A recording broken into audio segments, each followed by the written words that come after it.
Hello there, good afternoon and welcome to The Pulse. We are coming to you live from our studios in Kukumlimli on your digital terrestrial TV because we are free to air and also live on DSTV channel 421 and GoTV channel 144. This is your home of independent, fearless and credible journalism.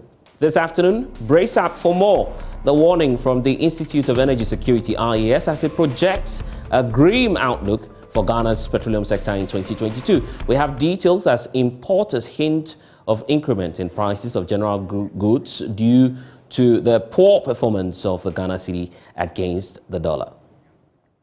Well, there's more on the economy as we bring you a story on our Maiden Living Standard series of a 34-year-old machine operator, Isaac Albing, who says running his home with 800 Ghana cedi salary is becoming unbearable. You have to do some alongside your work. Also in this package, Assin North Member of Parliament James Jachikwesin pleads not guilty to charges of forgery and perjury as he makes his first court appearance in the criminal case filed against him. We have details as the court grants him bail in the sum of 100,000 Ghana cedis. For all the cases that we are prosecuting against members of parliament, you realize that they're giving self-recovery science bail. But in this instance, the court said 100,000 with justification. We are satisfied with the condition. And government raises against time to reconstruct destroyed homes of Appiatse weeks after the community was brought down to its knees following an explosion. Today on The Pulse, we'll have a conversation with the chairperson of the Appiatse Reconstruction Fund, Joyce Aye. My name is Blessed Soganda. Pulse is brought to you by Global Communities Digny Lu, affordable, safe sanitation. We are streaming live also on YouTube and all of our social media handles at JoyNews on TV. Tweet at us with the hashtag The Pulse. My personal handle is at Blessed Soganda. Always a pleasure serving you here on The Pulse.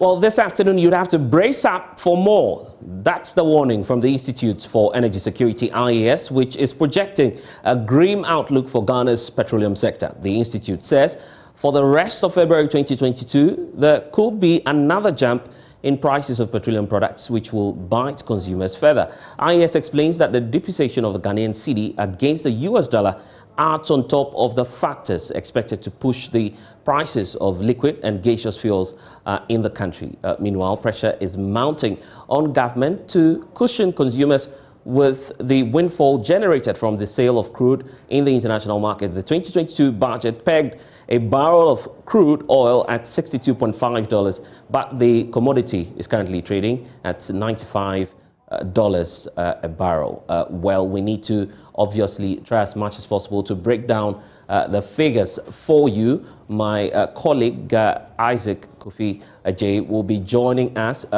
to break down all of it and what it means for you as a consumer as well. You need to know obviously what you would be paying, what the trend has been, and what this means for the Ghanaian economy. Fortunately, Isaac is here. So, Isaac, let's start off and let's talk about what's currently the situation at the pumps, because that's where consumers get to feel the pinch of the increment in the fuel prices at the international level. So, what are some of the trading points at the pumps? Just give us a breakdown on that. All right, so, Blazer, let's start with some selected OMC, so Total, Shell, Goil, Allied and Zen, and how much they are charging. That's the ex-pump price, for petrol and diesel. So for Total, it is selling petrol currently as of 4th February at 7 cedis 45 pesos and diesel at 7 cedis 50 pesos. Now Shell is selling petrol at 7 cedis 48 pesos and diesel at 7 cedis 45 pesos. Now you could see the same for Allied and then Zen. But if you watch, you could realize that all these prices are beyond, the 7 cedi mark. So all the prices for both petrol and fuel, diesel are above the 7 cedi mark. So here we look at the trend from 2015 to 2022. What has the price of fuel been for both diesel and petrol? So in 2015, diesel was selling at 2 cedi 77 pesos. Petrol was selling at 2 cedi 64 pesos. Now, fast forward to 2020, where COVID struck, we had, diesel selling at 4 cedis 74 pesos, and petrol the same. And that was due to the decrease in consumption, right? Exactly. So in 2021, as of December 2021, the average fuel price for both petrol and diesel was around 6 cedis 80 pesos.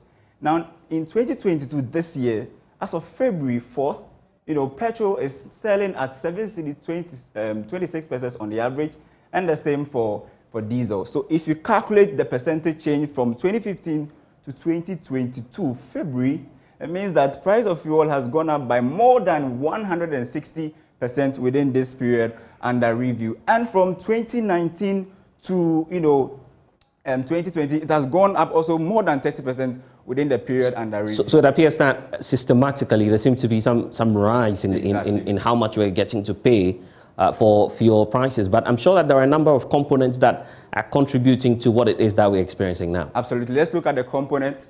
So we start with the tax and margin component on the price of, the liter you pay, components of taxes and then margins on per liter of fuel at the pump. So we have energy, debt recovery levy, road fund levy, all amounting to 2 cedis 65 pesos. So every liter of petrol or diesel you buy, there's been a slap of 2 cedis 65 pesos of levies and margins as on it. So there are as many as 13 components. 12 components. 12 components in terms of the tax that is being imposed by government. Absolutely. So from taxes, and then this comprises of taxes and then margins. Taxes comprise of about 6, and then we have the margins as well, all amounting to 2 cedis 65 pesos per liter. Now here we look at how much you pay as taxes or margins per liter of fuel from 2018 to 2022. Now in 2018 you were paying 1 cedis 97 pesos per liter of petrol or fuel. 2019 it rose to 2 cedis 39 pesos. This is taxes and margins. And then in 2020 2 cedis 40 pesos, and in 2020 this year you're paying as high as 2 cedis 65 pesos per liter of fuel. Now here you remember that there were 16 driver unions calling for government to scrap 5 levies and charges per liter of fuel. So we had the energy sector levy of 20 pesos per liter, sanitation and pollution levy, energy debt recovery levy, road fund levy, and special, petroleum levy. The 16 driver unions were saying scrap all these taxes so that you can have some relief on the price build-up. Now, if we do the math, if you add all the taxes that the 16 driver unions are calling government to scrap them, that will amount to 1 cedis 73 pesos. Now, if you subtract that from the current average price of fuel, which is 7 cedis 26 pesos, that will mean that we will be having an export price of 5 cedis 53 pesos, which is way below the 7 cedis 26 pesos that we have currently, Blessed. So what you mean to say is that if we rework the figures and take off the tax components, a total of 12 tax components, we are likely to have a significant decrease in the fuel prices. The 5 identified components that the 16 driver unions were talking about. If you take that away, that will be reducing the price of fuel from 7 cedis 26 pesos to 5 cedis 53 pesos, and that could be a big relief for the ordinary Ghanaian motorists. Isaac Kofi is with the Joy News Research Desk. Let's have a conversation on this. The IES is already projecting that we need to brace up for more. Joining us now is Fritz Moses. He's an analyst with the Institute for Energy Security. And also Duncan Amoa is with the Chamber of Petroleum Consumers. He's the Executive Secretary. He's joining us via phone. Let me start off with you, Fritz Moses. So you have done a cursory analysis of all that's happening now. How much more are we to brace up for? I guess that's the concern of the average consumer out there. The decision will rely on the OMCs, because this is not a general addition or more like what the tax component that was introduced or reintroduced, like the PSRL, where 15 pesos or 16 pesos was introduced across board. this will come in the form of their margins, and so they will have to decide on what the exact figures will be. But we look at an increment between 15 to 30 pesos per liter. What are the factors from your end accounting for this sharp rise in the fuel prices? Already domestically, we've done that analysis here, talking about for instance, the tax component being attributed to this significant hike in the fuel prices. What more do we know about the factors that could be adding on to this pressure that's already in the system? Well, largely what we are seeing is the international market forces. And so the fact is we produce or we purchase most of our products from the international market, the European region. And so whatever actions or whatever things that are happening there would force the local markets to also experience same.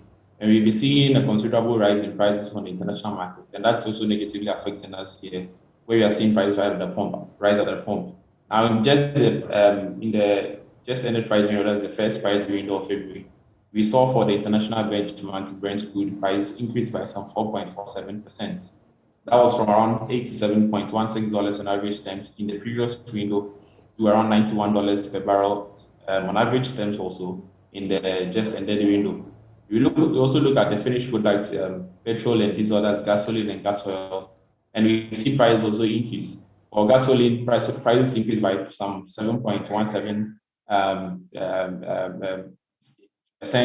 from around $83.25 per metric ton in the previous window to around $82.27 per metric ton. For diesel or gas oil, price also increased by around 7.4%, rising to about $81.46 per metric ton from $764.11 per metric ton. And these increments, of course, have largely been influenced by international market factors and traders' sentiments in relation to the issues or the surrounding tensions between the Russia-Ukraine invasion, and also, of course, the supply glut that had been experienced of course, the lowering of storage stockpiles in some countries like Singapore and others, and of course also the change in the Libyan leadership to put the market off a bit, traders off a bit, and so these are the things that are causing the markets, the prices to rise on the national markets, and of course also trickling down to our local markets too. Duncan Amwa shortly, but from your analysis, you're painting the picture and it looks as though government is almost helpless in this situation. To a very large extent, that's how we see it, because the factors causing, like we've been saying all along, from somewhere 2 years ago, the factors causing the increment are things that government cannot immediately control. But then again, there were measures, the stopgap measures that we were expecting government to put in place, and not further add on to the cost that the consumer was going to bear. That was the point in time when the new taxes were introduced: the energy sector, the pollution and sanitation levy, the debt recovery levy, energy debt recovery levy. Some other margins too were increased. We were of the opinion that they were insensitive and that they were not going to help the consumer, because in hindsight, we were seeing prices doubling at a point in time. When we were trading around $54 per barrel in the international market, we were seeing prices doubling and reaching $100 per barrel. Now some international analysts are saying prices might reach $120 per barrel. And this will definitely affect the consumers. So when government also reintroducing these new taxes and price, increasing some levies on margins on the price, so they should have been, some way thinking around those areas. But going forward, it's quite difficult for government to actually come out with any feasible proposal that will stabilize prices temporarily. And of course, not to forget, we also see the influence of the cedi, the constant cedi depreciation on the price border, where from somewhere last year in July, August, up to the end of the second pricing window of January, we are seeing a depreciation of the cedi by almost 27%, and that's huge. And that's, of course, affects the prices of goods and services, and largely also petroleum products that we are importing into the country. And these are some of the things that we think governments seem to have lost control over, because at the end of the day, especially for within the last pricing review, we saw a depreciation of about 1.26%. And that's huge. That's just over 2 weeks. So if over 3 weeks, the CUD is depreciating by that percentage, and prices are already increasing on the international market, the two factors will come together to push prices up at the local points. Perhaps we will not even be seeing a 15 pesos addition because of the depreciation of the cedi, but even more. It may even double, it may even reach 40 pesos for some OMCs. It all depends on them. I mean, we are in the deregulated market. So if we want to take off some of them.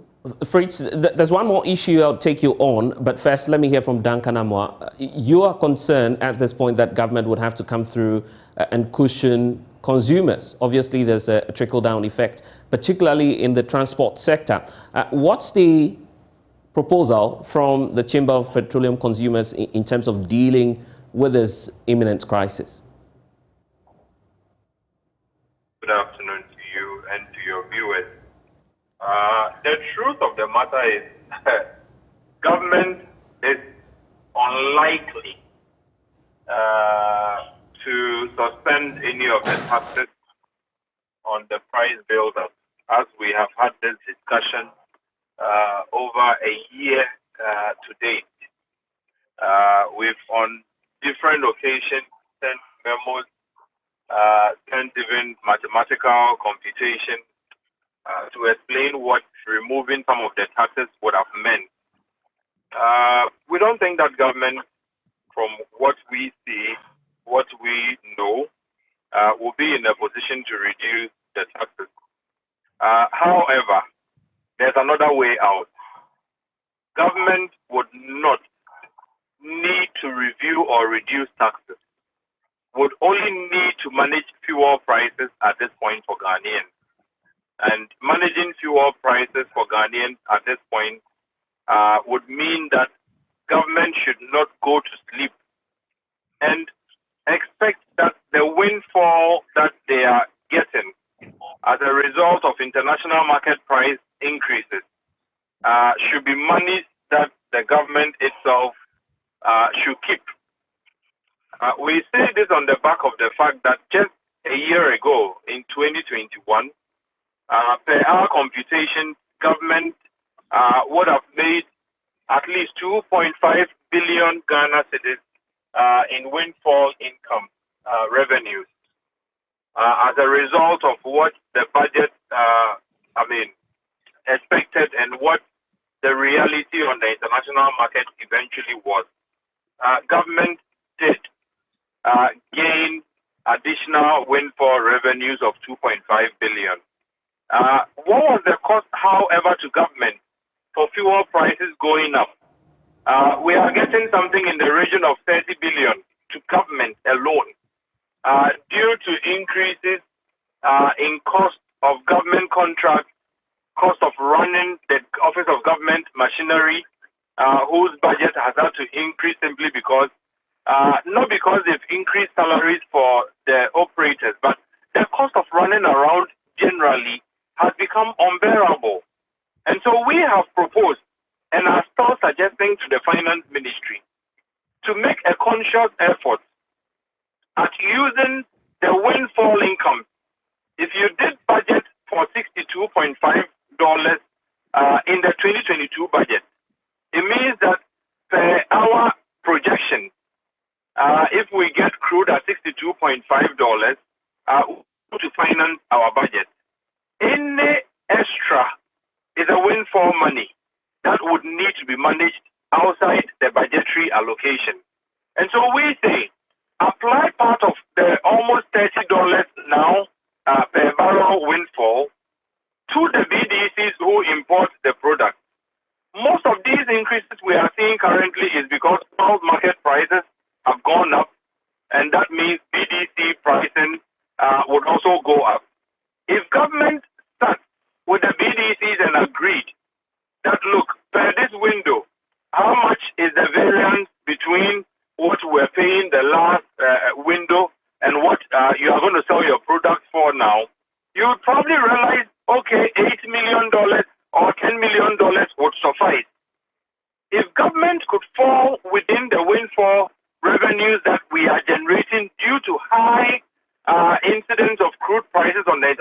market, we would be able to offset this increase that the BDCs would have passed on to the OMCs to pass on eventually at the pumps to consumers. But sadly, nothing is being done. And so you saw an increment not long ago when fuel at the pumps was largely trading below 7 cedis. Okay. I see increments now hitting almost 7 cedi, 45, 7 cedi, 50 pesos. And the increases is incremental. What exists today, if there are any variations in price tomorrow, right, you will add on to it. But if what exists today was 1 cedi and you need to add 20 pesos tomorrow, it will simply be 1 cedi, 20 pesos. It cannot be 1 cedi, it cannot be 6 cedi, 7 cedi, 8 cedi. So we are saying there need to be some sound management of this petroleum downstream pricing. Otherwise, the entire economy would lose every gain that we have made. Okay, but you are talk about cost of goods and services going up. Importers are already threatening to increase everything. Right, Duncan, you're subscribing, basically you are subscribing to subsidies. Government is in a tight fiscal corner. How do we reconcile this? The argument is allow the market to flow so the consumers can pay the actual price. How about that? Well, you see, the subsidy thing might not even be subsidy altogether. I did mention earlier that the biggest consumer, in fact, our biggest client at COPEC, is government itself. The Office of Government Machinery, ministries, departments, agencies across the country, state-owned enterprises, directors that we need to fuel to be able to do their job. If you put that expenditure together, anytime fuel prices go up by 1 Ghana cedi, the government itself is overburdened with extra expenditure or additional expenditure. And so, look at the budget you had for 2021. The total was about 100 billion. The 2022 budget, you've had to move to 137, 140 billion. The cost of fuel plays a major factor in even the cost of contract. How much are the road contractors willing to construct your roads for? How much are the other government contractors, those building the 111 hospitals, right? Would they be able to still perform with the same values that they would have performed last year? Okay. Knowing very well fuel has moved from the 5 cedi per litre region and is approaching 8 cedi per litre. So government itself is going to spend or pay hugely for these increases. Okay. And that is why we think government should apply the windfall revenue that we are generating, because as an oil-producing country, anytime prices go up on the international market, right, it puts some profits to the country or the economy. Apply part of that to cushion your local prices, because it is going to cost all of us eventually something that we may not be ready to pay for. Okay then, Duncan Amoah is the Executive Secretary for COPEC. Earlier you had Fritz Moses with the Institute of Energy Security. There's definitely an implication for the Ghanaian economy, because as the cedi struggles to firmly stabilize against the US dollar, local importers are already hinting of increasing the prices of general goods to help them stay in business. Fortunately, I've been joined by Professor John Gachi, economist with the University of Cape Coast Business School, also the Executive Secretary of the Importers and Exporters Association of Ghana. Samson Asakia Wingobit is joining us. Let me start off with you, Prof. So here we are today. The exchange rate is also of concern. In fact, IES is pointing out that clearly the Forex is part of the reasons why we are experiencing such a sharp rise in fuel prices. What's the implication for the Ghanaian economy, really? Well, I think the implication is what we are seeing. Since we are using a particular formula, and depreciation is a major element of that formula, we have seen that because of depreciation, prices will have to go up at the pump, and that's what we are seeing. And prices of sensitive products like petroleum products are also reflective on prices of other items, goods and services. So we have started hearing transport owners indicating that they are likely going to increase transport fares and that will also affect food prices. And as we go along, we'll continue to see upward trend of inflation. We have moved sharply from around single digit of inflation within a short period of time to around 13.9%. The pass-through effect of fuel price increase continuously is still within the economy, and other prices are going to increase, and the pass-through effect will also have upward direction in terms of inflation. And all those will have implication for monetary policy stand. We believe that with this environment, monetary policy rate will have to go up, and that will also have some implication for interest rate or lending rate in the country. So the cycle will continue, and that if we are not careful, will come to a halt. So I believe these are some of the few implications. And also, it will also have effect on the efficiency of government delivery. What it means now is that the cost of goods and services will go beyond what have been budgeted for. So if ministries, department wants to buy, let's say, vehicle for their operation, the fuel cost that we have to budgeted for, you will see that we are going beyond that, and that will bring about some inefficiency in managing or executing the budget. Somebody indicated earlier on the cost of contract will be escalated as a result of the impact of this development within the economy. So that cycle will continue, and I believe that will strengthen the call by labor unions and workers in general for extra to live within the level of price increases within the country, and that will strengthen labor agitation in the country if the trend continues. We'll hear from Samson Assakia-Wingobit shortly, but Prof, just a little clarity on this. Spend a minute explaining this to us. Government says, or has given assurances that they are on top of the job in terms of containing the failure of the cedi on the international market. Why is that not working out, really? I think because there are complex factors that determine the performance of a currency. It depends on our level of productivity and use of what we produce. It depends on the level of import and other payments outside the country, including payment for interest on loans and amortization that are denominated in foreign currency. So there are complex factors, and until we put all these things in place, I will continue to go through some of these difficulties. And I must also indicate that some of the factors are outside the control of the government. So when it comes to depreciation or the exchange rate instability, we don't have all the components in the hands of government. We have all in part. For example, if you realize that you spend a lot of foreign currency to import food items into the country, and you know that you have the ability to produce those items, then your agricultural policy should be able to address that one, so that the strength on depreciation on the account of those things that we can do for ourselves will be limited, so that we are left with the component of depreciation coming from external factors that we don't have control over. If there is instability in Ukraine, if there is a possibility of the US raising its federal rate, those things are not under our control, and they will have impact on the currency as we go along. But we need to work assiduously to ensure that the aspect of exchange rate management that we have control over, we are able to do that. But unfortunately, we have very weak policy response to some of these things. I'm grateful, Prof, for your time. Let's hear from Samson Assakia-Wingobit. They are indicating that prices may go up in terms of some goods that they import. Samson, first of all, explain to us why you're deciding to take this approach.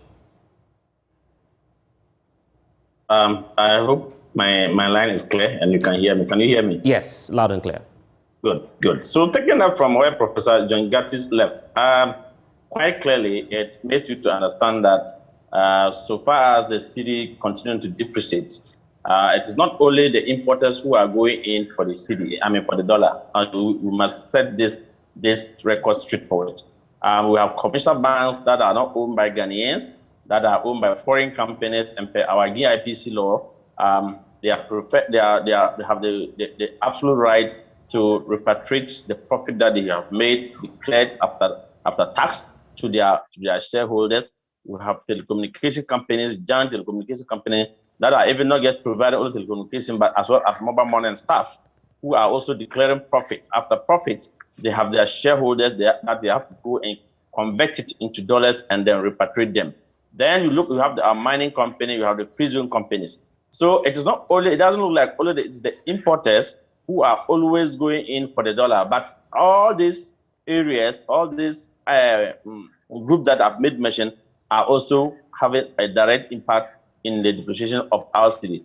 Now, as we speak now, if an importer begin the year with, let's say, he peg his price in between around, let's say 6.2, and he's selling his product at the market at around 6.2, or thinking that by the time he will finish selling the product, he will be able to go and change the dollar or get a dollar from the bank at 6.2 or 6.3. Then, lo and behold, the dollar has risen to like $1 is now for about, let's say, 6.7. Because you go to the interbank ratio, it is stated there clearly on their notice board, but they don't have it. But if you go to Alaji is telling you at 6.7. And so these are the challenge that we are talking about. So as soon as the persons get the CD now, I mean the dollar to the CD and the CD to the dollar now, and move out to buy cargo, by the time the goods arrive in Ghana, customs are using dollarization rate in calculating the duty. He comes to the market. He has to also know the last time I bought the goods, I bought the dollar at $1 cost me 6.7. So for me to be able to be in businesses, he has to make sure he pricing the goods strategically, said that at least it will be a little above the 6.7, because we don't know the future. As he said, that certain factors we can control, the external factors we cannot. The external factors are that by the time the importer finishes selling at maybe 6.7, perhaps the CD and the dollar rate might have moved like 6 cedis, 80 pesos. Give us a clear picture on this. What's the timeline looking at? When exactly should we expect that increment? When exactly? So far as we have the CD and the dollar ratio, and importers will put their money in their commercial banks, looking at the dollar sign in the commercial banks, which is pointing at 6 cedis, 20 pesos or 6 cedis, 30 pesos, but you cannot have it, but you end up going to the black market before you can get it. It tells you that right now, goods and prices will definitely go higher. Okay. Now, coupled with this current petroleum product that transporters are announcing to increase or to maintain 30% petroleum increment, coupled with the 30 pesos that we are getting the increment, it tells you that if one cleared cargo from the port today and transporting this same cargo to Asante region to any part of this country, transportation would have gone up. And if transport fares goes up, then automatically our goods and price too will definitely go up, because you are transporting them and you are paying a higher transportation. For that matter, you have to pass it on to the final consumer. But if you ask me, we will only appeal to government that government should be able to come out now and tell us where the dollar rate is. If you are going to trade 6 cedis, 20 pesos, then it should be 6 cedis, 20 pesos for the next 3 months. Then importer can be able to make projections. Then we should also make sure that the dollar is available with the commercial banks and not the black market rather. This we can plan better and can give, the prices can come down. I'm grateful. That's the Executive Director, Secretary for the Importers and Exporters Association, Samson Asakia Wingobit. Ghanaians already are feeling the pinch of the hardship in the economy. A perfect example is a 34-year-old Isaka Obeng, a machine operator who has to skip meals as his 800 Ghana cedi salary is unable to cater for himself, his wife, and 2 children. Here is Mami Esi Thompson's report on our new series on living standards. You have to do some alongside your work. If you are not able to do that oh, you get caught on the way.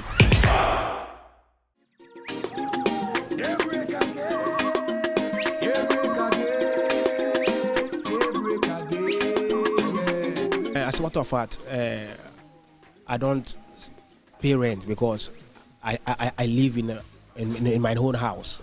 Yeah, So I spend on food, transportation, and then housekeep. So every day, the housekeeping money, I give 50 cedis to my wife for housekeep, 50 cedis. Then I take 2 trotro to work. When I'm going back to, I take two trotro back home. And transportation is taking my salary. Isaka says his favorite new word is management. He finds himself using the word very often because of economic hardship. The high cost of food prices means he has to squeeze on his budget. According to him, the economy has hit him so hard that he has had to cut down on his food. I don't actually eat in the morning. I fast, and then in the afternoon I can spend 9 cedis on good food. And then when I get back home, yeah, my wife is able to prepare something with the 50 cedis I give for the housekeep. It's not good.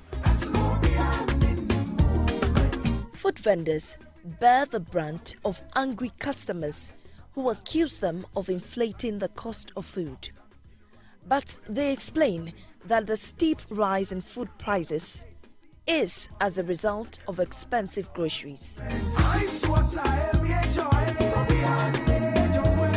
Local eatery owner Ma Regina Loco is worried her business may collapse soon because of what she describes as a harsh business environment. I am adopting some strategies to cushion my business because of the increasing cost of ademi. I will now have to cut down and support with okro and likewise the groundnut soup with palm nuts. These days, we don't even get many customers, and even those who come can't afford to buy. Sometimes I have to even dash out the food I'm selling. She has been in the food business for 35 years. But since last year, her anxiety about the survival of her business has heightened. I am currently funding the business with a loan. However, if the prices of ingredients continue to rise, paying back the loan will be a huge problem. And I can tell you that will kill my business. The cost of food increased by 11% in October 2021 over the same month in the previous year. The impact of this is that the many who earn little or nothing find it difficult to afford basic necessities.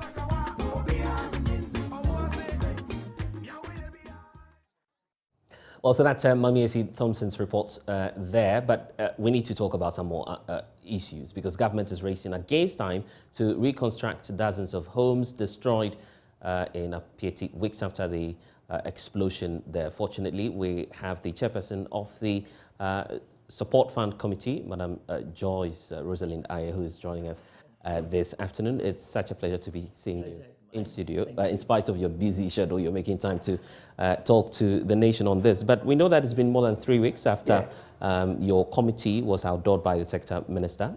You've met the president as well. How hard or otherwise has it been for you trying to raise funds to support these I think the enthusiasm is there. The enthusiasm is there, and we're quite happy that people are paying, you know, a little. Let me show you what we have from Ghana Commercial Bank, and this is just people bringing in a little at a time. Now, where is it? I'm trying to find it, but there it is. You know, they have this statement. And you can see a little at a time, but it's coming in. It's coming in. Now we have, yesterday, for example, we had the Kesben Outreach Foundation giving us 50,000. The president has given 100,000. We're expecting some tomorrow. Pelangio has given us the equivalent of the equivalent of $10,000. That's wonderful. Yeah. And then we have Minerals Commission also pledging 2 million. So gradually, gradually. By and large, it's been a good yes. I think it's fairly good, right. and we are actually looking forward to stations like yours to tell people to give. Nobody is asking anyone to give what they don't have, but just the little they have, they can share it with little others. drops of water. Yes, they say make mighty ocean. Definitely. Yeah, that's it. But initially, when the incident occurred, we were having difficulties in actually getting a picture of how many people have been really displaced or affected as a result of this. I'm sure that at that stage as well, it was a difficulty for your committee. Do you have a clear picture now of how many people you're having to make provision for? There is another committee dealing with the details of that. Right. And I look forward to them coming here to give you a picture of what they have. Right. There's the reconstruction committee. Right. So they would know the number of households that have been affected and how they're going to make sure that they provide housing and livelihoods for these people. Interesting, today somebody called me and said he's a commercial person selling certain goods and so on. He's wondering what was going to happen to him. But if he had a building there, I guess those two will be taken care of. Right, yes. right. I'm asking that because we know that obviously that should drive your target as well for Indeed. you to know how much you're targeting. So we are expecting working with right now. In terms yes, of yesterday the reconstruction committee, after going there on site to check everything, had their first meeting to look at, some of these details. Right. I think within a week they will be able to come out with exactly how much we're going to do. But I can assure you, it's not going to be small money. It's not going to be small money because with the mining background I have, when you have to resettle people, it does take a lot of money because it's not only houses. You're going to have to do roads. You're going to put in other utilities like water, electricity, and so on. The president would like to see a green city, right. Eco-sustainable. So that too, you're going to have to do solar panels and stuff like that. That too comes at a cost. So. We know, just initially you were talking about the need for more and more people to come on board. Yes. What strategies are you adopting to get more people to support the fund? One of the strategies is having a chat with you, right. and hoping that beyond our chat, you would take up the matter and maybe you have something called a crawler. Right. You that can, will you can always crawl. Yes, you can crawl the information, the Appiatse Support Fund, and make a contribution towards it, and so on. Another strategy is actually to write to corporate organizations and businesses and ministries and embassies and so on. We're also hoping to have access to some of these international organizations who are ready to support people that have to deal with disasters. Right. So we're hoping that we'll be able to reach out to them and that will get some out of them. We are hoping to reach also Ghanaians in the diaspora who will help us. So the banks that we've chosen, that is Ghana Commercial Bank and Stanbic Bank, they have short codes and GHQR. You can see I'm not doing it. The QR code. The QR code, right. Yes. I don't know how to do it. I better learn very fast. You get used to it very soon. Very, very soon. Yes. Right. So we're using that. We also have a website, and on a corner on the website, you have donate, and some people have been donating to that as well. Right. Yes. A couple of days ago, the National Disaster Management Organization, NADMO, was complaining about how in the interim, a lot of people are not even willing to come to the community and at least support with some relief items that could keep the victims for a while before this major fund comes through with the help. Yeah. With the housing. Precisely. Have you been to the community? Do you have that same feeling as well? Well, the thing is, the relief, I think the initial rush to send relief items maybe has waned a little. But this morning, a lady came to me and she has clothing that she wants to contribute. There's a school that wants to contribute school materials, which we're going to receive and send, so that we draw a distinction between the relief that people need and the amount of money that is needed for the reconstruction.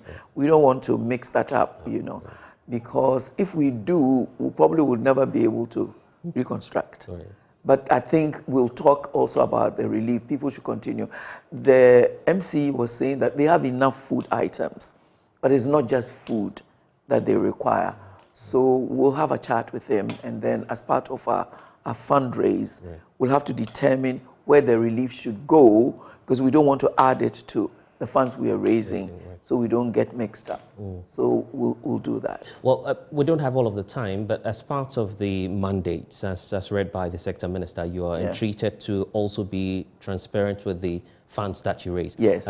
We've heard reports about the president giving out some 100,000 Ghana cedis. Yes, it's gone into the bank. It's gone into the account as well. But the concern obviously out there would be about whether or not you're in a position now to tell us how much you've raised and whether or not you're inching closer and closer to the target. Oh, no, we haven't set any target, you remember?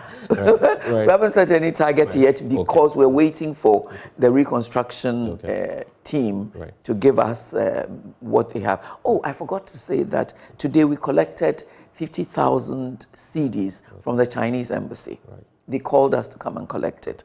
So it's coming up gradually. But as I mentioned that we have a pledge of 2 million from the Minerals Commission. We have 100,000 paid by the president. Right. We have 61,000, the equivalent of $10,000 paid by Pelangio. Yesterday we received 50,000, which we're paying to the bank. Right. You know, so when you add it up, I know we have about, actually paid in, we have about 68,000 at the Ghana Commercial Bank and about 150,000 at Stanbic, but we still have this 50 we've collected with yesterday and today too. The big one we're expecting is from Maxam. I understand there was a directive from the president asking Maxam to make the other damages, the charge of $5 million to be assigned to the reconstruction. Yes. Have you taken? No, they haven't given us the money. They haven't given us the money. Will that take time? Or? I'm sure it will. Right. But then remember, we need to know how long the reconstruction is going to take. I hope it won't take too long. Okay. So the reconstruction, we'll make sure that the reconstruction committee has funds to work with. So 5 million of the 6 million is assigned for the reconstruction. Yes, that's what. But it's not in cash. I wish it were. You know, take. So you can take. You know, you can see the way my hands are going. Definitely. We need to go, but obviously there are victims who are watching us now, and also Ghanaians who are out there, obviously waiting on you to share your last messages with them. Well, what I'd like to say to those who are victims is that this is a terrible, terrible incident that nobody anticipated. The trauma must be very great, you know, even for those who didn't incur any injuries. Even the sheer sound of the explosion would be terrible, and I know people will be having nightmares. But what can one say except to ask everybody to continue to do whatever they can as victims to make life better one day at a time. And for those out there who have the means to bring relief to these victims, to make them available as much as possible. I know some people want to give cement, some people want to give iron rods, and so on and so. And for those who probably are waiting for signs before they give, please let's start giving now. It doesn't matter how little. In Chi, we are saying, Obian Chiebi. Let everyone contribute. I'm going to ask for yours. In Eve. Oh, yes, yes, I'm a siame. Nejo, nanu vide. Nejo, vide. A little. Vide is a little. But I'm going to take money from you personally. Yeah. Yes. Towards it. After we sell the frames, the frames you were talking about. Oh, why are you going to buy new frames? Yes, I should get a new one so we can take this off, get some money, and contribute to the fund. But anyway, we're so grateful that you've been able to join us. But please ask the Reconstruction Committee to also come and have a chat, because I'm sure they'll have some wonderful things to say. So crawl for us. and then tell your friends. It doesn't matter how much you have. People, you can see that some people are even paying 5 CDs and so on. That, so right. Any amount at all. Any amount at all. Right. And if you make it consistently, that too would help. We're grateful. Yes. Joyce Rosalind is the chairperson of the Appiatse Support Fund. When we return, we'll talk about the Catholic Bishops' Conference. They've been speaking about the controversial subject of the electronic transactions levy. This is The Pulse. Stay with us.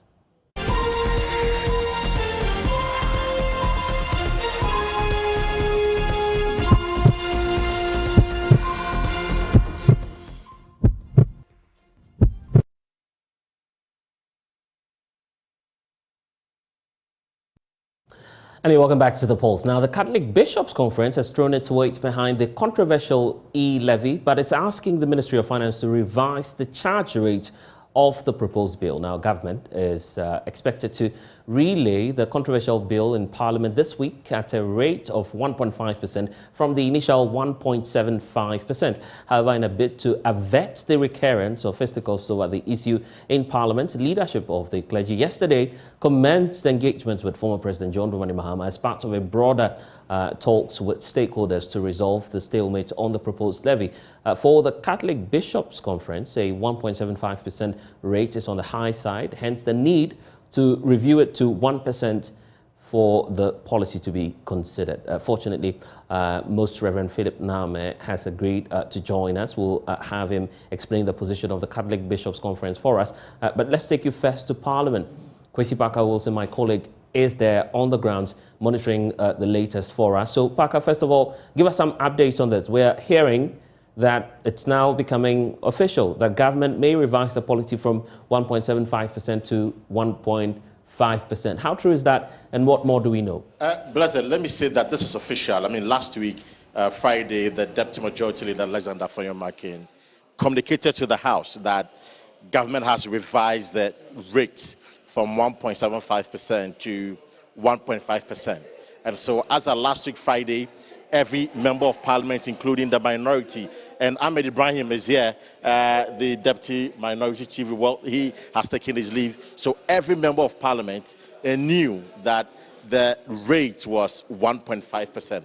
The only thing the NDC were uncertain about is when government or the finance minister will reintroduce the bill. Well, now we are told that he is going to amend the bill which is in Parliament now, and so he's not going to withdraw it and bring a revised bill, but rather make that amendment from 1.75% to 1.5%. So that is correct, is official, that now the e-levy will be 1.5% and no more 1.75%. Obviously, Parker, facing the majority side is the question as to whether or not the minority will be willing to cooperate at this point. Do we know what the posture of the minority will be this time around? Right, so the minority has always maintained their position that whether it is 1% or 0.5%, they remain opposed to the e-levy. Right. In fact, they are zero tolerance for the e-levy. And Edward Bauer is here. I mean, I just want to get him on a quick reaction on something that the speaker returned, Blessed, and you know that the speaker has been away for some time. Definitely. We do understand that. In fact, the minority alleged that the NPP were delaying the consideration of the e-levy, basically because, one, they didn't have the numbers, two, the speaker wasn't around. Now the speaker is back. This morning, he was in the chamber, and of course, tomorrow, he's going to sit. Honorable is here from the NDC caucus. Speaker is back. The e-levy has been a sort of controversy in the chamber. For you, what are your expectations, sir? For me, I even thought that today they would have brought it back for us to start taking decisions on it. So far, no show. For us, we are ready at any time. I think that the only reason why they have actually not brought this is because they cannot marshal their numbers. And it is from the fact that their own people are not convinced that this is a tax handle that must pass. How do you know their own people are not convinced? I mean, by their, they are all supporting the MPP MPs. By their very actions, they are not convinced. Because if they were convinced, basically they have 138, we have 137, if you were to add the independent MP to them. but still they still cannot marshal their numbers. They have a leadership in Parliament that cannot even, in a way, commandeer their own members because they don't even believe in their own leadership. Two, they don't believe in the policy underpinnings to this particular tax. And last but not the least, I am very convinced that based on the resistance of this particular tax by the Ghanaian people, they are scared that the repercussions will be very terrible. And that's why they cannot marshal their numbers. For us, every day, any time, we are always there to see how we can resist this. But we are told that the finance minister is not ready. When he is ready, he will present the bill to the House. That was the explanation given by Deputy Majority Leader Alexander Fayonbak. And you were in the chamber last Friday. So why don't we say you're just being propagandist about the fact that the NPP cannot marshal the numbers? What is it that he's not ready about? So far, apart consultations from there's a town hall meeting. But you see, apart from the fact that the only move they have made is that we have heard, because we've not seen it, it's not come to Parliament yet, that they are moving the rate from 1.75 to 1.5. We've just heard, but we don't have it. Besides that, what is it doing that is different? Let me tell you, there were a few times, I think about last 2 weeks or so, there was an attempt to actually introduce it. It was only when the majority leader realized that he didn't have the number, and at that time the consultations were going on. It was only when he realized that they didn't have the numbers that they decided to adjourn the House. But they had served us with, an addendum on the order paper that suggested that they were ready to go with, the e-levy bill. But they finally got to realize that they didn't have the numbers. And I'm telling you, the MPP currently in Parliament, they have a leadership that cannot control their own people. They have a leadership that their followers do not believe in, and to a very large extent, they are a group of people that Ghanaians are really very disappointed in. And so the morale to even come to Parliament is a problem. And that's why they can't even marshal their numbers. And finally, for me, I know that you were unhappy with how the Assin North MP was being treated by this government, the fact that you claim that he's being persecuted. The Speaker has returned. Is this something that you raised before him, how he's been handled? I think that, yes. And I think that basically, at least for the leadership of the minority will draw the attention of Mr. Speaker to this fact. In fact, let's follow the Constitution. The Constitution has some provisions as to how MPs are served. Constitution gives us a clear direction as to how we should behave. To have a bailiff, to have the audacity to come to Parliament and go to the office of the MP to serve, give him a service, a court service, was only a disrespect to the Constitution. And just like one of the lawyers of our party said, if you look at the MPP and their behavior, on many occasions, they've staged coup d'etats against the Constitution. And by their very action, very action, they are simply so disrespectful towards the Constitution. Let's follow the due process, and let's respect each other if we want democracy to thrive and thrive very well.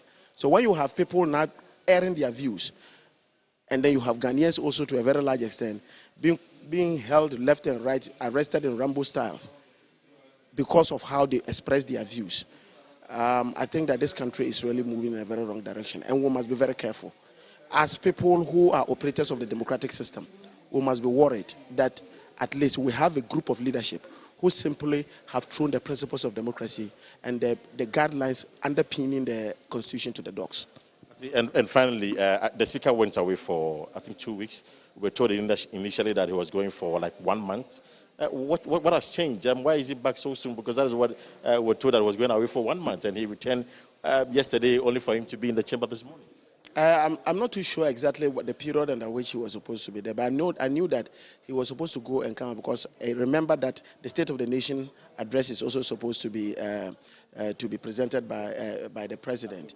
Yes, at the convenience of the Mr. Speaker. And I mean, for me, if it was supposed to be 1 month and he's coming in 2 weeks, I have seen him. He looks very fantastic. He looks in a very good shape. And I don't know, but he's well energized to do his work. So I'm happy to see him within the presence of what they call Parliament. And I believe the nature of him, how he is, he's one person who is always interested in working. And yes, he just came, and today we have seen him in the chamber. And I believe that he is available for the MPP not to accuse him, that it is for his reason. You remember some of the things, the comments they passed, that he was playing tricks with them. Last 2 weeks or so, he was in the House. For a whole week, he was the one presiding.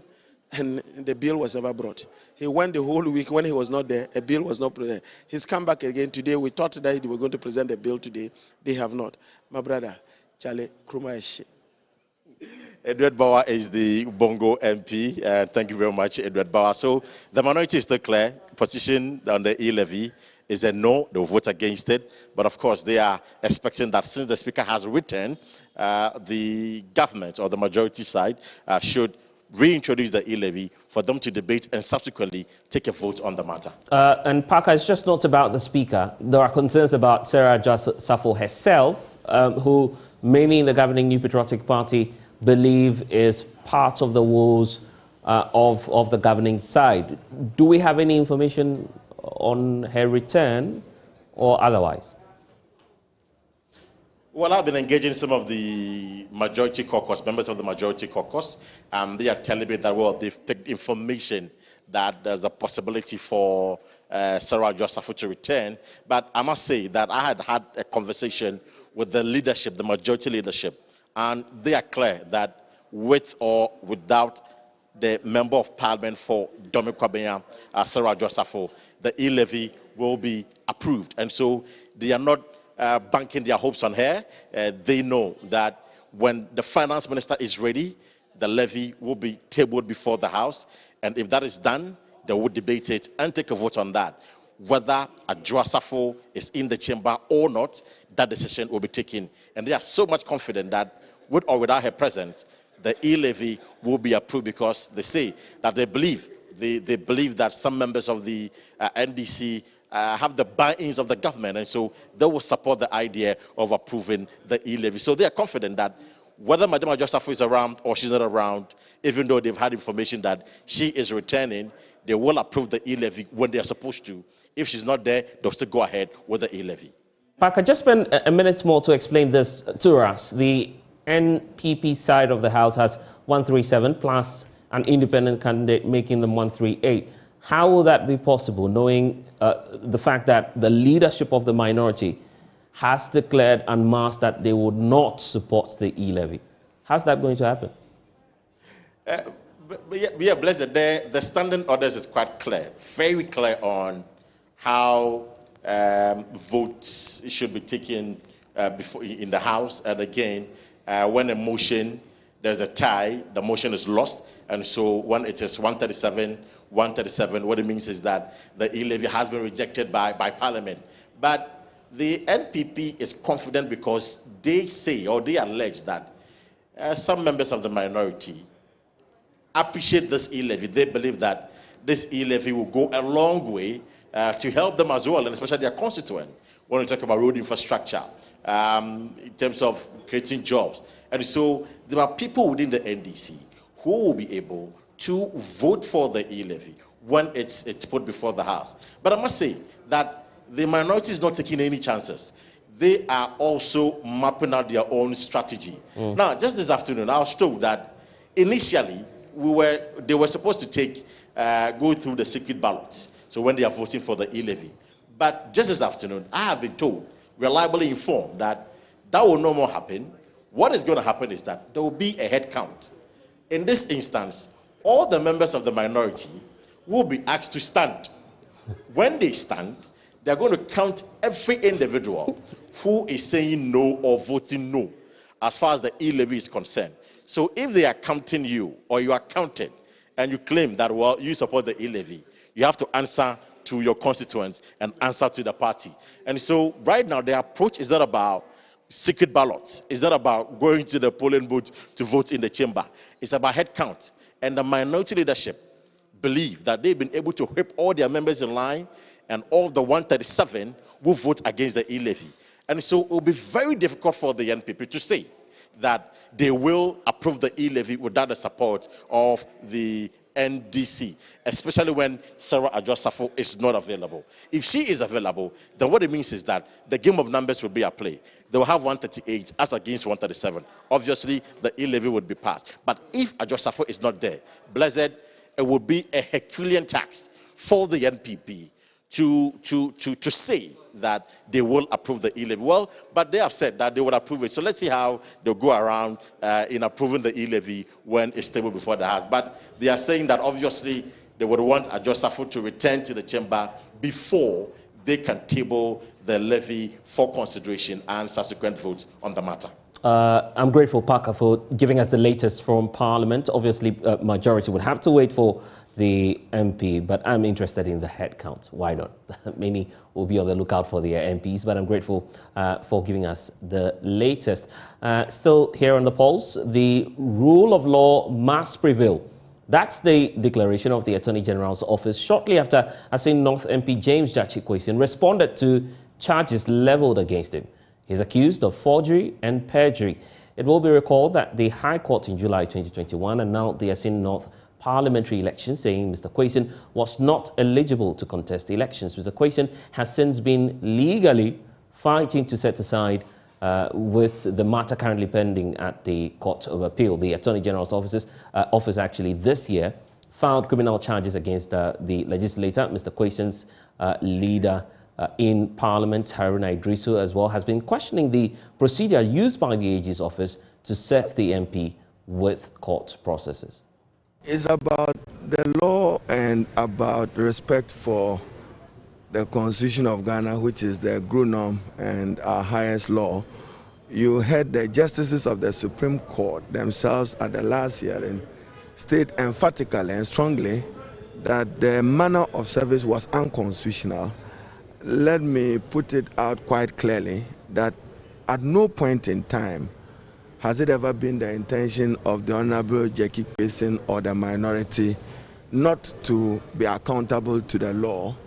What we have sought to question is the process and procedures allowing us to be accountable to the law and to respect the fidelity of the law. The same Honorable Jackie Kwesin was arraigned before a CID investigation panel. So ask yourself, how did that happen? They came through properly, through the speaker, and he facilitated that. So if you wanted to serve him, the easy thing to do is to come through the same route of the speaker in accord with the Constitution on how civil and criminal processes are served. That is all. Indeed, he was in the chamber on Friday, and therefore if anybody says that they don't know what to do is to pass through the office of the speaker. Speaker Alban Bagbin will not shield any person or say anywhere that members of Parliament, we are not above the law, we are accountable to the law. But is it for nothing that the same Constitution says that when the President is in office, there shall be no service on him even in criminal matters? Must we disrespect that? Must we? So it is about respect for process and procedures. Now, what we have seen happen in court, very significant for me. I heard a Deputy Attorney General state that mere reference to Article 94(2)(a) of the Constitution, that's significant, mere reference. Yet it is part of the charges against Honorable Jackie Kwesin that Article 94(2)(a) is now even for their purposes merely referred to. So what are they seeking to do? Because 94(2)(a) is the heart of eligibility. It's at the heart of any trial, whether civil or criminal. And it's important for you to note that at no point in time this Honorable Jackie Kwesin hide from the public and the Ghanaian people as to the fact that he had denounced his citizenship with Canada and was in the process of obtaining same. What we do know is that he was validly and impressively elected by the people of Assin North. I just pray that they are not using the courts to tilt the balance of power and to do what the electorate refused to grant them to do at the elections. Thank you. Well, there's a response coming through from government. Deputy Attorney General Alfred Tia Yeboah says the state is simply applying the laws of the land. Satisfied with the bail condition. For all the cases that we are prosecuting against members of Parliament, you realize that they're giving self-recovery science bail. But in this instance, the court said 100,000 with justification. We're satisfied with the conditions. But in terms of the politics surrounding this case, I mean, there are issues being raised that your office is unfairly going after members of Parliament who have really not committed any crime. In this instance, they say that there are various aspects of the case that are pending at the civil courts. that argument is not tenable. Even if you have a specific matter, one is criminal, one is civil, nothing stops the prosecution from initiating actions to prosecute the one burdened on crime. So far we are concerned, we've conducted our investigations. It matters not who is involved. If you're a member of parliament and is going contrary to the laws of Ghana, the law must deal with you. If you are a minister of state, a deputy minister, if you are any other person, you go contrary to the laws are there to deal with you. So the argument that is a member of parliament and that for that matter, we are just pursuing some members on the other side is neither here nor there. The simple truth is that rule of law must prevail, and this is what we are doing. In terms of the process of service, I mean, in terms of the investigation, you served him through the speaker. How come for this particular court process, they say that you didn't use that process? The police tried using that process. They were getting frustrated. Based on that, we came back to court, and pursuant to orders of the court, we were served by substituted service. So you find nothing irregular with that process? Nothing irregular about it. Well, let's take you to the Central Region. A Cape Coast High Court has slapped the Ghana Police Service with a 320,000 fine for the negligence of its officers over the shooting of 3 persons in a taxi cab. The officers, who were pursuing goat thieves from Chifu fired into the thieves' car. A stray bullet hit a moving taxi occupied by a couple and their daughter in the process. Richard Kojo Nyako has more in the following report. According to the plaintiffs, on the 10th of January 2019 at about 6:30 a.m., they were on board a taxi cab from Anchorford Junction in Cape Coast when they were shot at by personnel of the Ghana Police Service, who said they were chasing robbers from Chifu.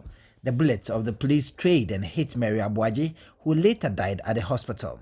The 2 other victims, Cecilia Mensah and her father, sustained varying degrees of injuries as a result of the bullet they also received. The defendants, the Ghana Police Service, told the court it deployed 5 policemen from the various police stations in the Central Region for police patrol duty at Daman near Chifu. Whilst on their patrol duty, they had information that there was a BMW saloon car with 4 occupants suspected to be driving recklessly. A few minutes later, the said BMW car approached the patrol team. The team signaled the driver to stop. However, he ignored the signals and sped off, nearly knocking down the policeman. The police team further indicated they noticed that the passenger on the front seat was holding an AK-47 rifle. Accordingly, they notified all the police barriers from Chifu to Cape Coast and proceeded to chase the said BMW car. On the outskirts of Jokwa Senior High School, the suspected robbers then began firing at the police patrol vehicle with AK-47 rifle, leaving the police no choice than to return fire. After the arrest of the suspect, a search conducted in their car revealed 6 live goats, 1 live sheep, and 5 dead goats. Justice Kwesi Boakye in his judgment indicated the judgment of the court was not meant to intimidate and lower the morale of the crime-fighting institutions in the country, such as the Ghana Police Service. He urged the Inspector General of Police to take proactive steps to sanitize the Ghana Police Service.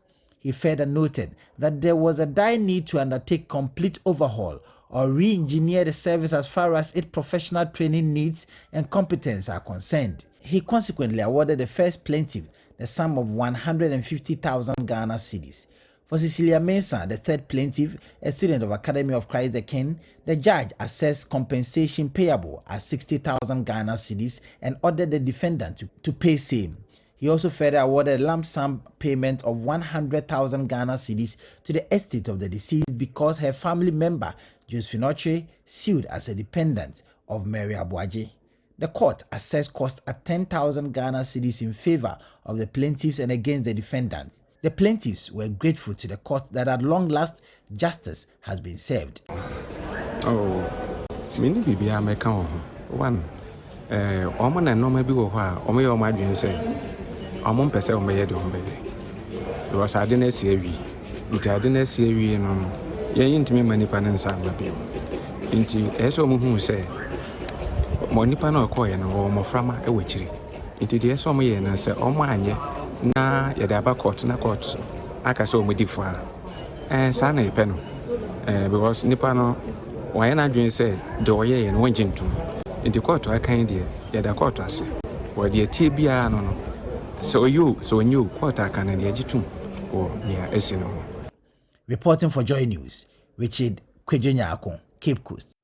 The country director of Amnesty International, Frank Doye, is calling for an independent probe into the shooting and killing of 18-year-old person at Lamashegu in the northern region. Now, he said the police should not be allowed to investigate themselves in this matter. The father of the 18-year-old teenager who died in Lamashegu shooting has expressed his anguish over the incident. Mr. Yakubu Saibu says his son, Abdul Hakim Yakubu, did nothing wrong, yet was shot and killed by police officers on Sunday. According to him, since he is powerless, he puts the matter in the hands of God to give him justice. Before we listen to Mr. Doye, the Northern Regional Police Security Council has directed pathologists to conduct a post-mortem on the 18-year-old boy who was allegedly shot by the police at Lamashegu following a clash between the police and the youth there. 4 persons were also injured and are receiving treatment at the hospital.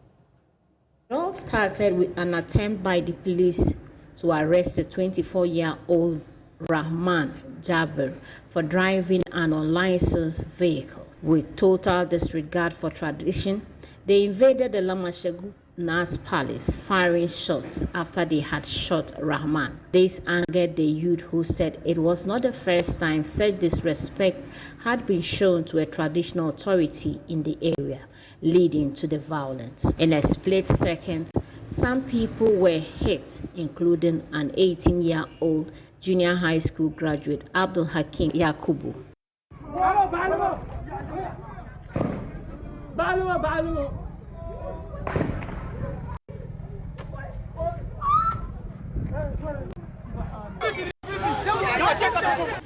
At the home of the late Hakim this morning, it was a moment of grief. His father, Yakubu Shaibu, could not hold back his tears as he tried speaking to the media.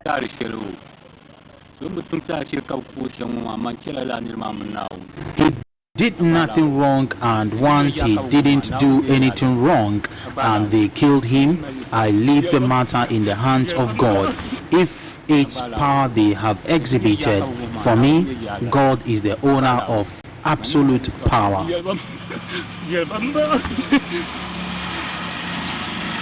To help calm tempers, the Regional Security Committee met with the chief to help appeal to the youth to remain calm. But Naziblim Mahama had a strong word for Rexel.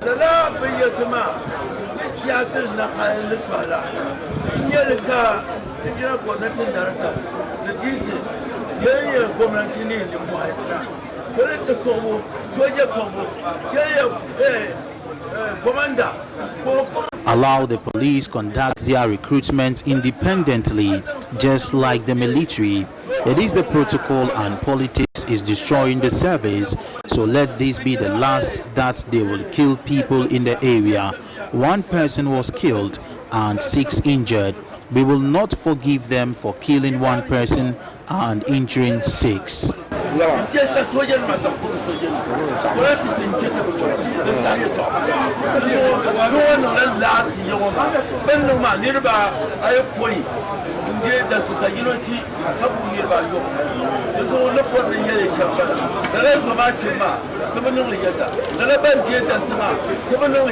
MP for Tamale South and NDC leader in Parliament, Harun Idrisu, joined in the campaign to appeal to the youth to ensure there's peace in the area, but called for an end to what he said is a barbaric act of the police in the area. What happened yesterday is the third of its kind. We saw it happen in Changli by the police, take the law into their own hands. We saw it in Nakwanzo by the same police, unprofessional police, take the law into their own hands. And we saw it yesterday. Enough is enough. And enough of their unprofessional conduct. Enough of the tyranny of the people of Tamale under the police. It is a sacrilege when persons empowered and mandated to keep law and order themselves are lawless and take the law into their own hands. Civil civil liberties remain the most primary and guarantee fundamental human rights and freedoms. The right to life. Hakim has been denied his life by our belief unjustifiably. Whilst I welcome police investigations into this matter, we will not accept anything short of justice for Hakim and the injured. I will take up this matter much more strongly tomorrow on the floor of Parliament to demand what I understand has commenced already, a full investigation into the matter. Well, we can now listen to the country director of Amnesty International, Frank Doyi, who is calling for an independent probe into the matter. International is deeply concerned about the increasing rate of killing, especially acts of brutality from our law enforcement agencies. The right to life is a fundamental human right that is guaranteed by our Constitution and other laws that Ghana is a party to. And so those who have the responsibility to make sure that we are all safe and secure at all times must not be engaging in acts of violence that result in the untimely death of people. So for this particular incident, not only do we condemn it, but we are concerned that these things continue to happen in this country. And what we will call for immediately is a thorough investigation into the matter. It is good that some 6 police officers or so have been interdicted, but that should not be the end of it. We call for a thorough investigation into the matter, and all those perpetrators or those who have been involved in this act of impunity must be brought to justice. It is important that we ensure that justice is done so that such acts will not continue to occur in this dear nation of ours. It is about time that we called on our law enforcement agencies to ensure that they exercise due diligence in the performance of their duties and that they uphold the rights of all citizens in carrying out their work as required by law. Amnesty International has been advocating for an independent investigation body to handle cases affecting the police so that we are all sure that the matter is dealt with and brought to its logical conclusion. It will be very unfortunate, Aisha, if justice is not done in this case. And for this reason, Amnesty International matter very closely, as we have done in other cases. We will ensure that justice is seen to be done. We will ensure that this matter does not die what we call a natural death by The Bibiani-Gosu Road in the Western North region is to be diverted after exploratory studies showed a chunk of the Mensin Bibiani gold deposits fall beneath the asphalted stretch. Now, indigents of the area are divided over which road the new road construction should actually take in the area. This took center stage at an EPA organized public hearing on the reopening of the surface mining operations of the Mensin Bibiani Gold Mining Limited. Love FM's Erastus Asari Donko was at the public hearing and now reports. The Bibiani gold mines, established in the 18th century, has evolved. The mine is currently under care and maintenance with its new owners, Asante Gold Corporation. The company is seeking an EPA permit to operate an expansion of 2 of its existing pits over a life of 9 years. Monday's public hearing was to brief communities for feedback from those who will be impacted by the proposed surface mining expedition. President of the National House of Chiefs and Paramount Chief of Seshi Anyaso, Nanaya Ojebi, wants the company to establish pollution levels in the area to serve as a guide when operations start.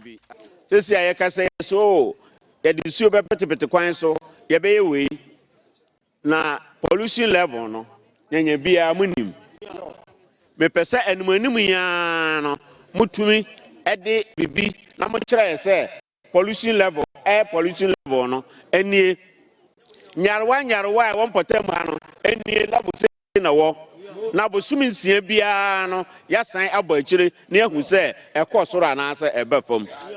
General concerns centered on a proposed diversion of the Bebiani-Gosu Road, whose crux is found to contain a chunk of the company's gold deposits. Esan said Bebiani be yenti ahana yeje yafomude ayare. Say ekwan be amode fa no. Ansana ebedu Bebiani ha no. Na me fa abobo ya akra anka maduru antweje nkwanta. Yanso yamano from age 5 to 10 no yema omu free abofrem high school monene huye na monya nia ebeboa yen awofo no na yema no ahoba mbo no atumi aye kese na aye den sa wo be pie ana wo be change obi kwan a woni ne tena siye na won kwasa assembly ofa kwan no so bi. Dr. Charles Akayuli is the lead consultant with Geosystems Consultants Limited, technical advisor to the mines. Because the cutback is going to affect the road, they have to take the road away from there so that people going from Bebiani to Goso can have a road to pass. Now, when they do the cutback, because there are these communities that are very close to the pit, so they take them to a new place and find a place for them, build houses for them to stay. Chairman of the Board of Directors of Mensin Bibiani Ghana Limited, Kwame Ofosuhene-Apenten, said decision on the road diversion will come after further consultations. Let us address the issue personally. You see, because we've detected geological survey and all that we had a lot of quality gold under the road. Right? We are in the process. We just cannot start any road diversion without the approval, even from cabinet. So it's a process. We are only seeking their opinion so that together we form a, but it's technical. We cannot even decide that this is where the road should pass. They cannot do it except the government agency that had the skill, that authority to determine that, oh, this is where the road should pass. An EPA permit for Mensin Bibiani is to be considered based on the outcome of the forum. Engineer Michael Sando Ali is head of mining at the EPA. We will look at these questions that are coming from the community, then we will do a review of the report, we'll synchronize it, and then get the company to revise and give us the final report. Then the permitting would go from there. Reporting for Joy News, Erastus Asaredonko, Bebiani, Western North region. The polls here on the Joy News channel. When we return, we have sports news for you.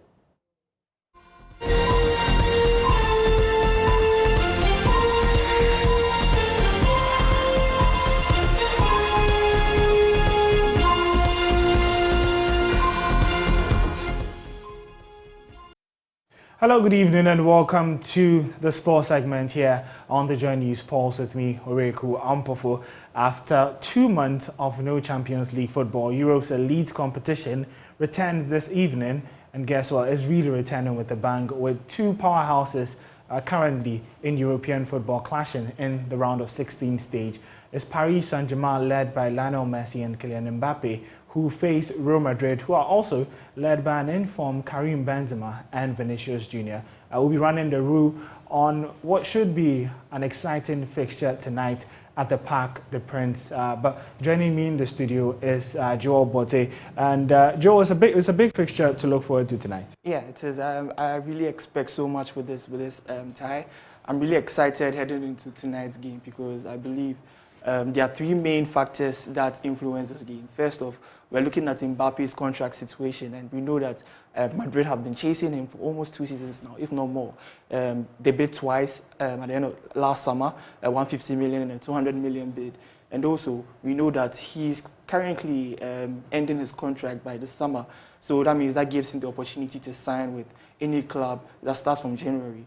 But interestingly, he's been respective to Madrid. He's been respective to Paris Saint-Germain, and is looking at how things turn out currently in with his current state with PSG. Secondly, I also believe that Lionel Messi is also playing a non-El Clasico game That's outside being a Barca legend, playing for Paris Saint-Germain and facing Madrid. If we look at Messi's record this season, most of his goals have come from the Champions League. 5 out of 7 of those goals came from the Champions League. If you also look at Thibaut Courtois and Keylor Navas, that's another tension in there, because we've seen Navas play for Madrid and we saw how he exited to go to PSG. And then finally, I believe it's the Champions League night. Europe's best football is played in the Champions League, and we expect a lot of competitiveness and a lot of tension in this game. You've been speaking of tension. Who do you think the pressure is on tonight? Tonight, I believe there's more pressure on Pochettino's men, because they're chasing the Champions League and they're chasing it really hard. We know that they brought in Pochettino not just because they are looking for titles, but they are chasing this major title of a Champions League. Let's not forget, he just got knocked out of the Coupe de France, which PSG have won 14 times. So it puts question marks on as to whether he is the man to lead them in the Champions League. There are so many questions around him as a coach, and I believe beating Madrid and progressing to the next stage and also winning the Champions League will definitely prove a lot. So he has a lot on his plate starting from this game.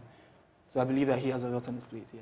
Do you think that would propel PSG to go past Real Madrid?